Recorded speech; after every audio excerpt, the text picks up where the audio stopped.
But let's bring in our very special guest now to talk about some of these issues. Dan Fitzpatrick, who's the author of the AI Classroom. He's also the founder of AIeducator.io, one of the people who's really been using AI to teach people. And he believes that AI can work with humans, and if you learn to use things like ChatGPT, you will actually get very, very far. Dan, I don't know if you've really had a chance to play around too much with Bing Chat so far, or found Sydney, or done any of that, experienced any of that creepy stuff which has been happening. I have. I've had a go of it and kind of compared it to Bing, and then what we know about Google's version as well that's coming, Bard. So yeah, I've had to play around with a few of them and using them and training teachers and businesses on how to utilize this technology. Dan, when you look at some of the creepy stuff that has been therefore happening with Sydney and with Bing Chat in the last couple of weeks, how alarmed are you by all of that? Do you think this is just a big language, large language model and essentially autocomplete on steroids, and that's what's happening? There's nothing nothing particularly creepy there. It's not that there's some sentience there or something conscious or alive in any way. What is your own sense of what we've been seeing? I think it's very early days with this technology, and just like I think I compare it with kind of the mid-90s of the internet. So when the internet first came and people were getting used to it in the mid-90s, there was lots of things that people were discovering about it, things that weren't ideal, but because the users were using it over a number of months and years, then the developers, the people who were creating this technology, got better at packaging it into a user-friendly experience. And I think that's what's happening here. We're in a bit of a paradox, because for this technology to get better, the public have to use it. So they're going to see it kind of warts and all the bad things about it as well as the good things, so that these companies can actually hone it and make it a usable product for the rest of the world.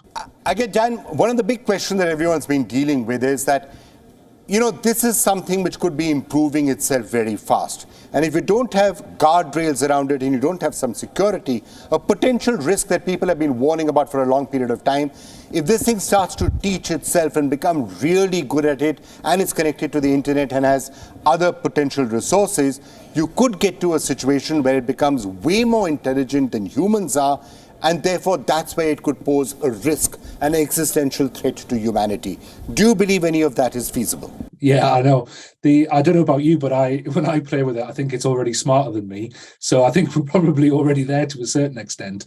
It's interesting because the old head of engineering at Google, Ray Kurzweil, he said that we'll reach a point called the singularity, probably in about the year 2045, although I believe he's re-estimating that to be a bit sooner now because of this technology. And he said that's when we'll get to a point where the intelligence of AI will be vastly superior to pretty much every human on Earth. And I think when we get to that point, we have to know how to utilize it for good. And I think there's a certain amount of intention that has to come with this technology.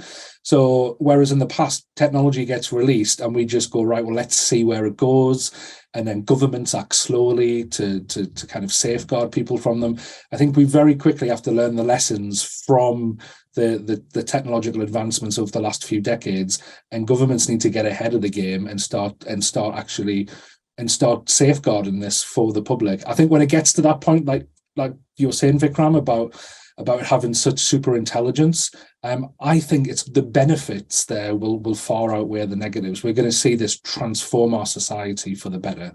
Well, I'm sure you're experiencing lots of kids out there sort of saying, hey, this is wonderful. I never have to do homework ever again. ChatGPT is there to help me.